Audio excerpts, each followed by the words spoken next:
Voilà, alors, bienvenue donc, à notre émission. J'ai accroché donc qui démarre. J'espère que vous vous portez très bien. Alors, nous allons donc aborder un sujet donc d'actualité assez important. Nous n'avons pas passé assez de temps, mais c'est un sujet d'actualité, pour ne pas dire deux sujets d'actualité qui attirent notre attention. D'abord, la situation au niveau donc du PDCI-EDA, ce qui se passe dans la maison à chaque jour suffit donc sa peine. Nous allons chercher donc à analyser et à comprendre donc les contours donc de deux sujets. Le premier sujet, c'est concernant donc la plainte donc de quatre personnes au niveau donc du PDCI et à cela, il faut donc ajouter la dernière plainte donc, de Madame Valérie Yapo. Et alors, nous allons chercher donc à comprendre un peu quelques implications et puis répondre à quelques interrogations. Et pour finir, l'autre sujet qui est aussi, disons, d'actualité, mais pas aussi important, c'est donc la liberté d'expression.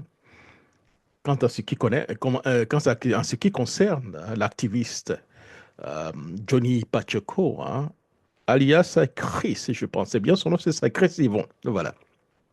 Alors, concernant donc le premier sujet, donc, concernant la plainte qui a été donc déposée contre le PDCI-EDA, le sujet que nous allons aborder, c'est surtout, cher ami, le positionnement donc de M. Thierry Tano et de M. Jean Lubillon, cadre du PDCI-EDA, cité dans ces plaintes.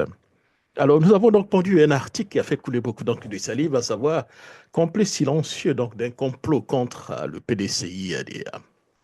Alors, nous posons la question que nous sommes arrivés à un tournant où chacun doit prendre position et chacun doit réellement dire ce qui se passe. Le PDCI, en tant qu'un grand parti politique donc d'opposition, doit donc faire face donc à ses responsabilités avec rigueur et discipline. L'heure, pour moi, n'est plus donc aux ambiguïtés ou au calcul personnel. Face donc à une tentative manifeste d'instrumentalisation donc de la justice pour affaiblir le parti, pour nous, il est temps que M. Thierry Tano et M. Jean-Luc Bion clarifient immédiatement leur position. Parce que donc leur silence face à cette manœuvre judiciaire, menée donc par des individus qui leur sont donc notoirement proches, soulève donc, cher ami, de légitimes interrogations sur ce qui se passe. Le bureau politique a été donc convoqué, cher ami, après donc des demandes de certains cas de surtout les plaignants aujourd'hui.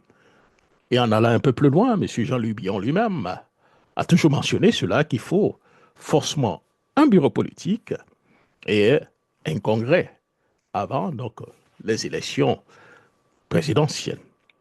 Le bureau politique du PDCI est à seule instance, pour le moment donc habilité à trancher des différents,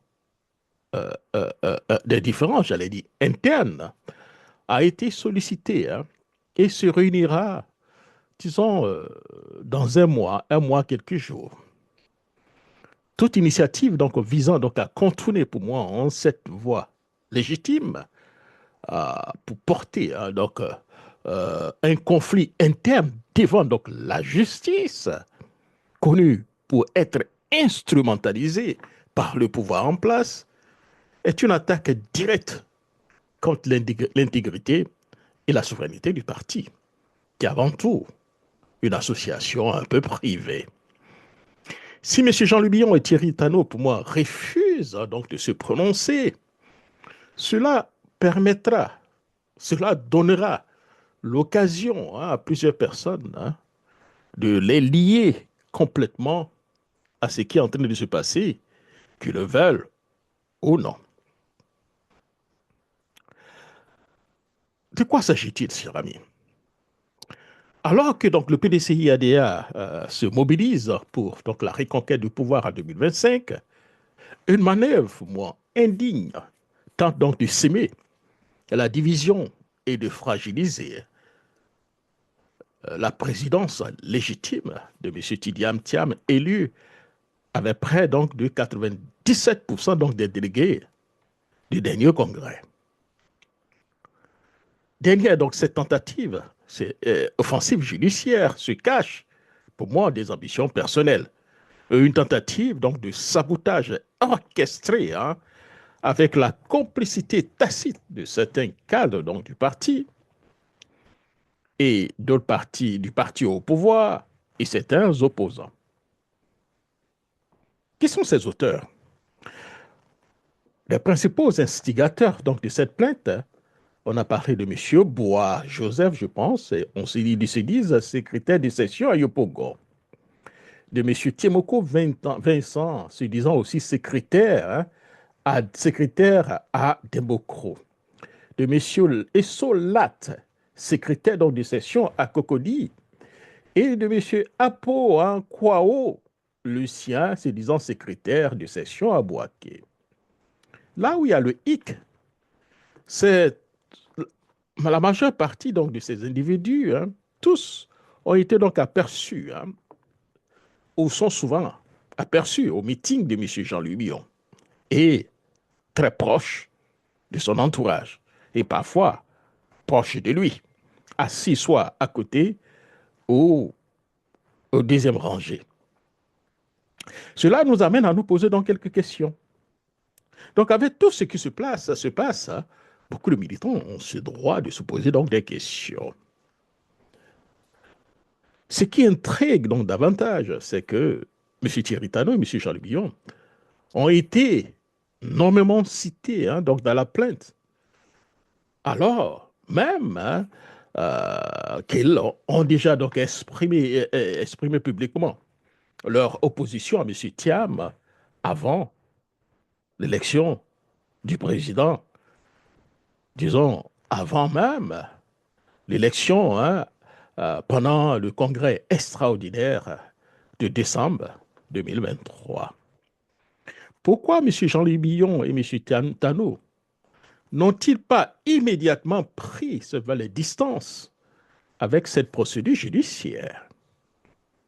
Pourquoi se muent-ils donc dans un silence complice alors que des militants agissent en leur nom, ou bien certains militants se disant agissant presque en leur nom?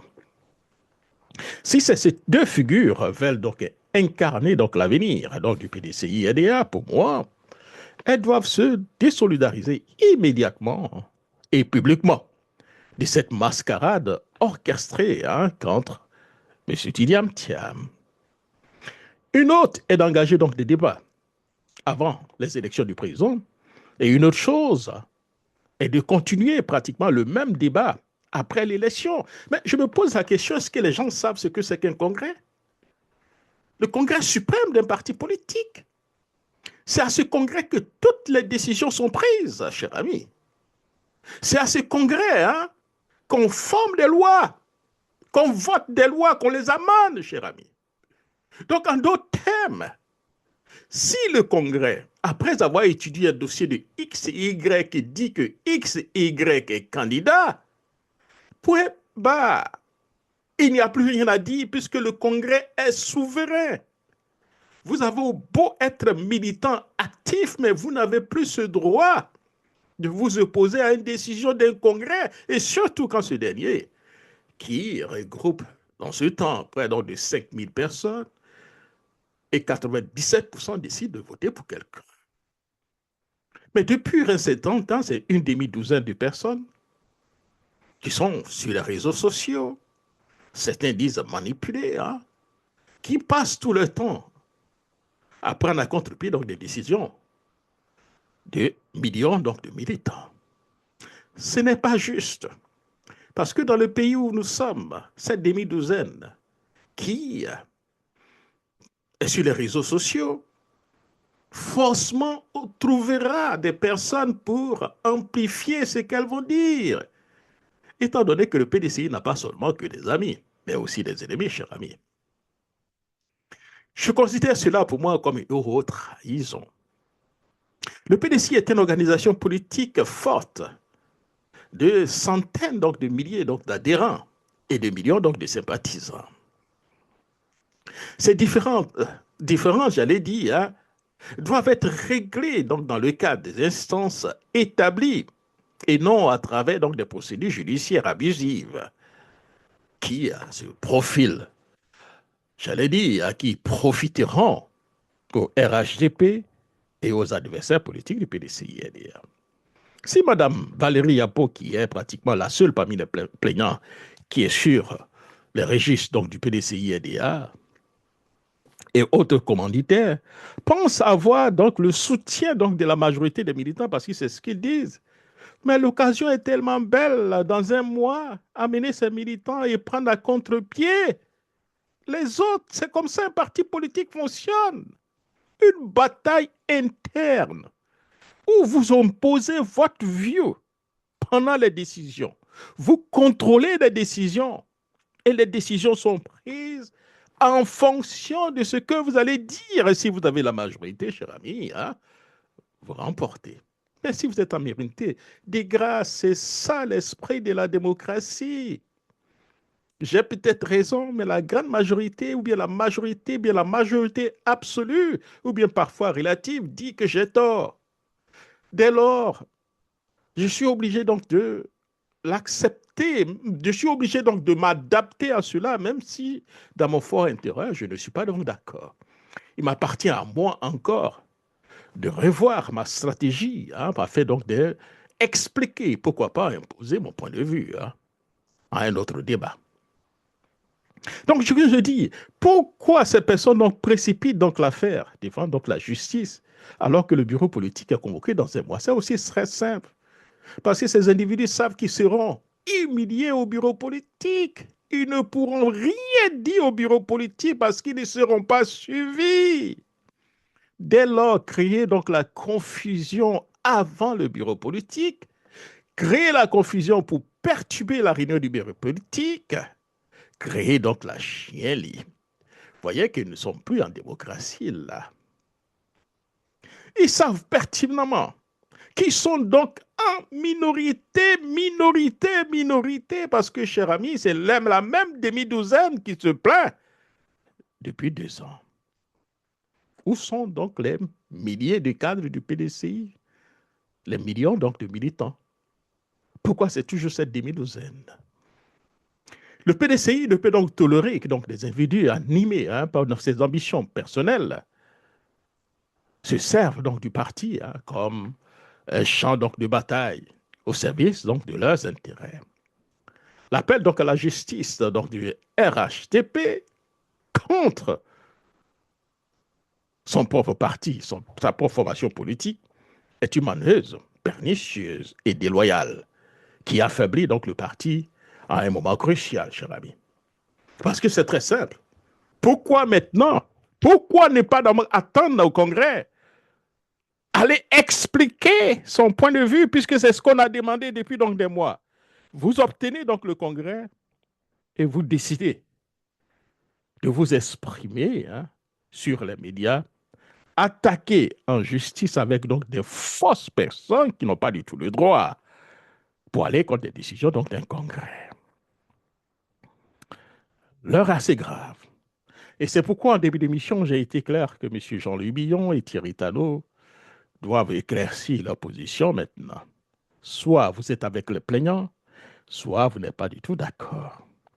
Alors, la question m'a été posée. Alors, est-ce que donc la justice est-elle légitime dans cette affaire?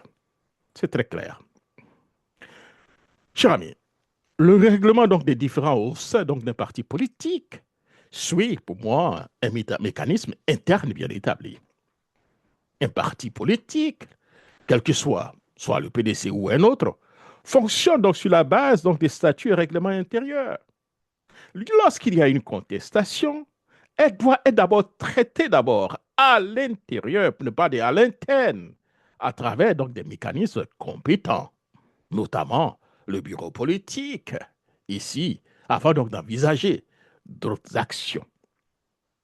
Dans le cas précis, donc le bureau politique a été donc demandé par plusieurs cadres, dont les plaignants, dont surtout Mme Valérie Yapo. Et ce bureau politique est convoqué pour le mois prochain.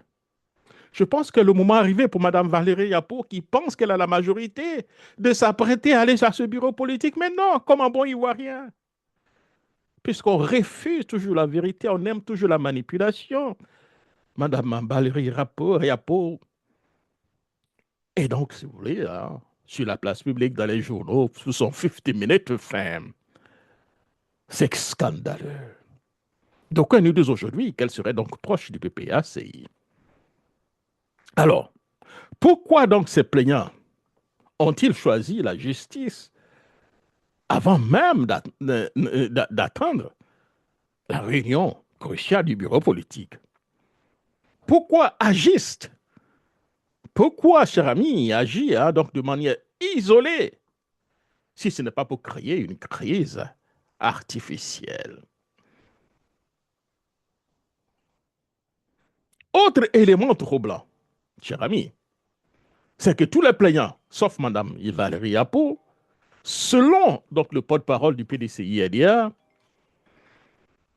seront donc le porte-parole donc, du PDCI-LDA, sont inconnus des registres officiels donc, du parti. C'est de la forfaiture, c'est de la manipulation, c'est du gangstérisme politique.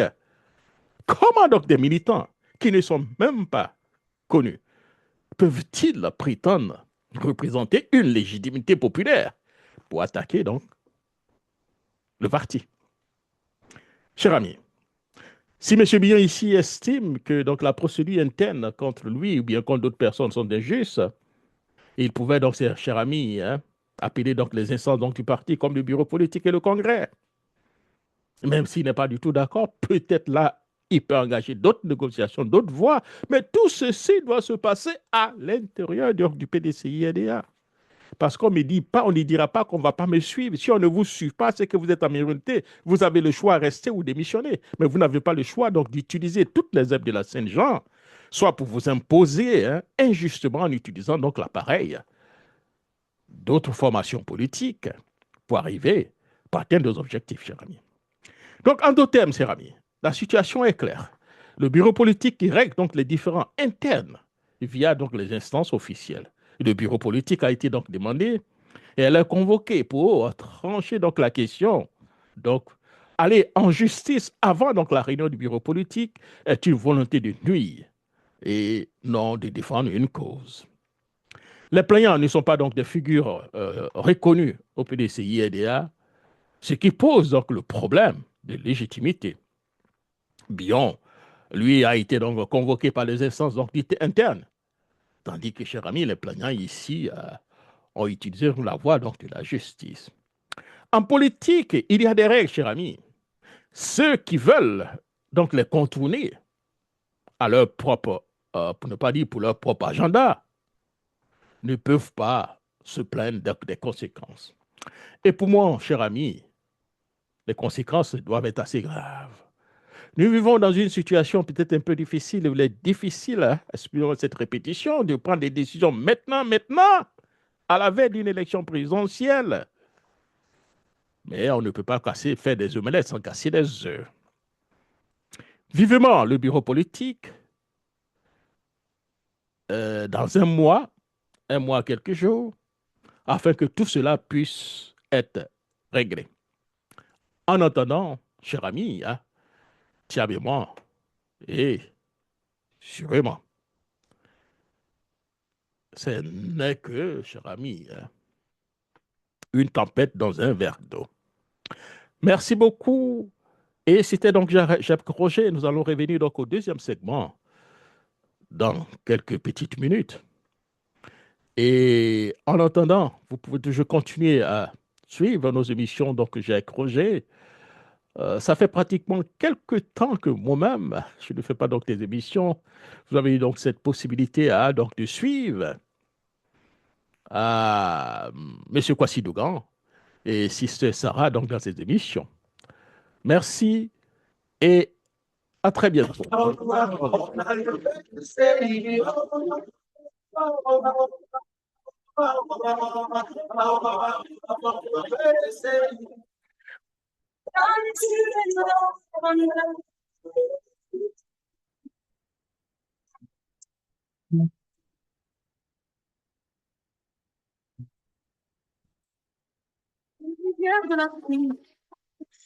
Pourquoi chaque pas en avant nous unit dans la foi. Avec toi, nous rêvons d'un avenir radieux. Déjà notre espoir, tu es notre précieux.